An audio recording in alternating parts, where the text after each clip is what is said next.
118 సంవత్సరముల తర్వాత వచ్చిందంటే ఈరోజు ఈ అమావాస్య. ఎందుకంటే శనివారము అమావాస్య, శని జయంతి.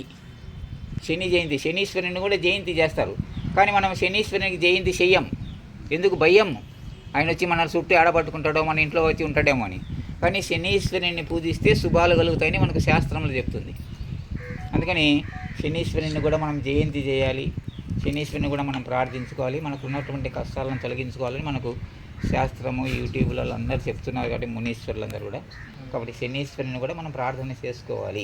ఈరోజు కాళికాంబ జయంతి కూడా రాశాను సార్. అమావాస్య, జయంతి 3 కలిసి వచ్చినాయి కాబట్టి ఆయన గురించి ఈరోజు ఎక్కువ చెప్తున్నారు.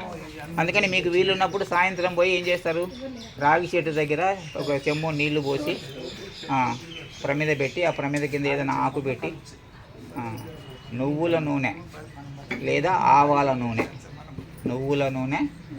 ఆవాల నూనెతో దీపం పెట్టి 9 ప్రదక్షిణలు చేసుకొని రాండి. తిరగలిగితే 108 తిరగండి. తిరగలేకపోతే కనీసం 9 చుట్లన్నా తిరిగి శనీశ్వరాయనమైన నమస్కారం చేసుకొని రాగి చెట్టు యొక్క మంత్రం ఉంది. మూలతో బ్రహ్మరూపాయ, మధ్యతో విష్ణు రూపాయ, అగ్రతో శివస్వరూప. అది రాదనుకోండి, ఓం నమో నారాయణాయ, ఓం నమో నారాయణాయ, ఓం నమో నారాయణాయ, ఓం నమో నారాయణ, ఆ మంత్రం చదువుకుంటే చాలు, సులభం. కాబట్టి అది అశ్వద్ధ వృక్ష నారాయణ మంత్రం. ఓం నమో నారాయణ అనేటువంటి కూడా నారాయణ మంత్రం. కాబట్టి ఆ శనీశ్వరునికి పూజ చేసినట్టుంది, రాగి చెట్టుకు పూజ చేసినట్టు ఉంటుంది.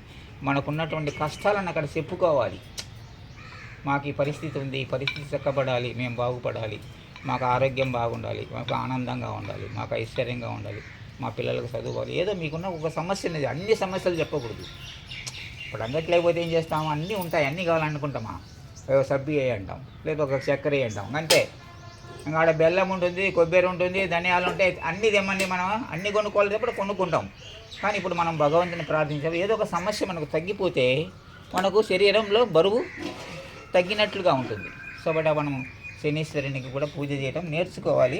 అది ఈరోజు వచ్చింది కాబట్టి శని జయంతి అనేటువంటిది, శనివారము, అమావాస్య, శనీశ్వరుని జయంతి 3 కలిసి వచ్చినాయి కాబట్టి.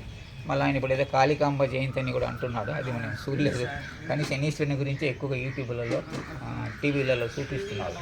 తిరగండి, నల్ల నువ్వులు తీసుకెళ్ళి చల్లండి అని మనకు చెప్తున్నారు. కాబట్టి ఏమన్నా మనం చేస్తే మనం కొన్ని